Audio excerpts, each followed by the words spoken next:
Pak Ustadz, Assalamualaikum. Assalamualaikum warahmatullahi wabarakatuh Pak Ustadz. Saya ini pernah Islam, balik ke Kristen, balik lagi ke Islam lagi. Itu gimana itu ceritanya Pak Ustadz? Innalladzina amanu, beriman, summa kafaru, murtad, summa amanu, kemudian beriman, summa kafaru, murtad, summa zdadu kufran, maka barulah tidak diterima. Jadi kalau Islam setelah itu dia murtad, balik lagi ke Islam, maka dia diterima. Amanu, summa kafaru, summa amanu, summa kafaru, summa zdadu kufran. Ini baru tidak diterima.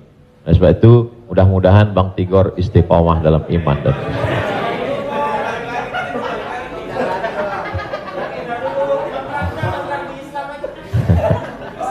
Agama lu kayak angkos bolak-balik.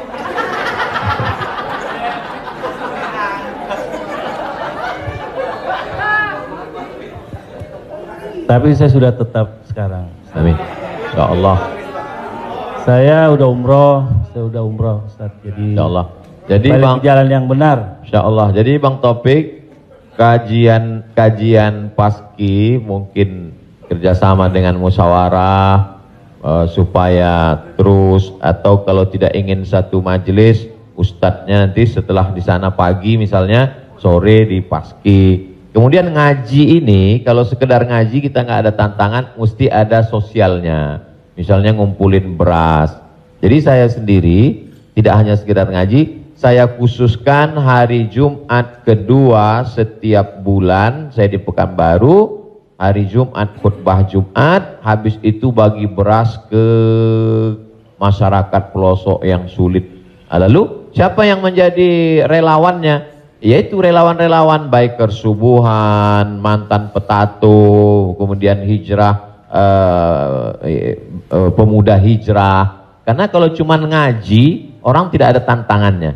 Jadi saya ingin ke depan paski ngaji, kemudian ada gerakan dakwah, kemudian ada gerakan sosial, buat rumah tahfiz, lalu kemudian tidak hanya uang dari komunitas saja, buat yayasan, kami membuka rumah tahfiz gratis untuk yatim dan segala macam, kirim ke nomor rekening berikut ini, pasang pancingnya, Allah Ta'ala memberikan. Belajar kita dari yang dilakukan oleh almarhumah, 250 yatim 40 tahun, Prof.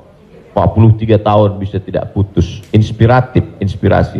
Jadi kalau mau, maka kita bisa ikuti jejak. Sehingga kita, jadi kelanjutan itu, maka Bang Tigor dan abang yang lain, dia akan terpacu terus untuk datang setiap kajian pekanan, lalu kemudian memperbaiki tahsin bacaan Qur'annya, lalu kemudian meluruskan kajiannya, kemudian ada konsultasi dengan ustadz, tanya jawab dan lain sebagainya. Wallahu a'lam.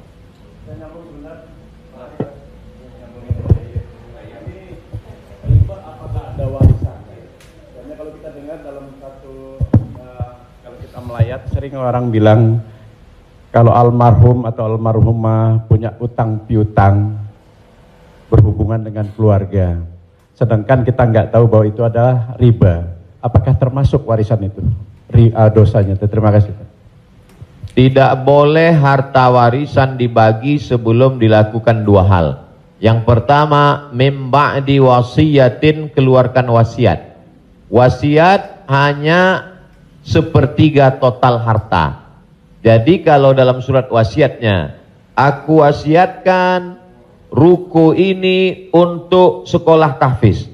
Total harga ruko 1 miliar. Sedangkan harta dia cuma 2 miliar. Maka yang jatuh menjadi wasiat hanya 666 juta. Sedangkan sisanya dibagi kepada ahli waris. Pertama, keluarkan wasiat, sepertiga paling banyak. Setelah keluar wasiat, mim ba'di wasiyatin yusa biha au dain. Dain, bayarkan hutangnya. Jadi kalau ada orang meninggal, hutangnya dibayarkan dari harta warisan. Jadi kalau harta warisan habis, apakah anak wajib membayarkan hutang bapaknya? Tidak.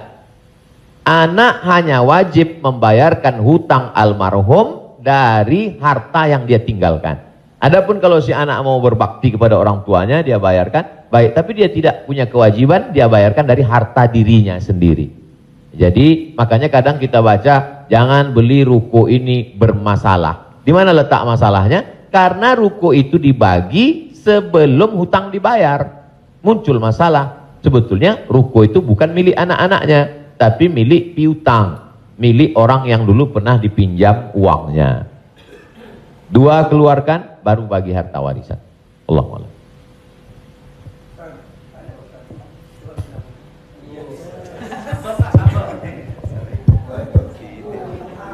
Terima kasih Pak Ustadz. Saya mau tanya tentang peminjaman uang. Saya misalnya meminjamkan uang kepada seseorang, tapi dia nggak mau ganti. Nah terus kita nggak mau nagih karena takut menjadi sebuah permusuhan. Kan ada peribahasa memberikan pinjaman hutang itu sama juga menanamkan musuh. Nah bagaimana hukumnya? Apakah ini harus ditagih sama kita ataukah dibiarkan? Terima kasih Pak Ustadz. Assalamualaikum warahmatullahi wabarakatuh. Waalaikumsalam. Ayat yang paling panjang dalam Al-Quran, 1 halaman penuh, Al-Baqarah 282. Bukan tentang haji, bukan tentang puasa, tapi tentang perjanjian hutang piutang. Ya ayyuhalladzina amanu, hai orang beriman, idza tadayantum bidainin, kalau kamu menjalin transaksi hutang piutang ila ajalim musamma, sampai batas waktu limit tertentu, faktubuh, tulislah. Wal yaktub bainakum katibun bil adli, hendaklah ada seorang penulis yang menulis dengan adil.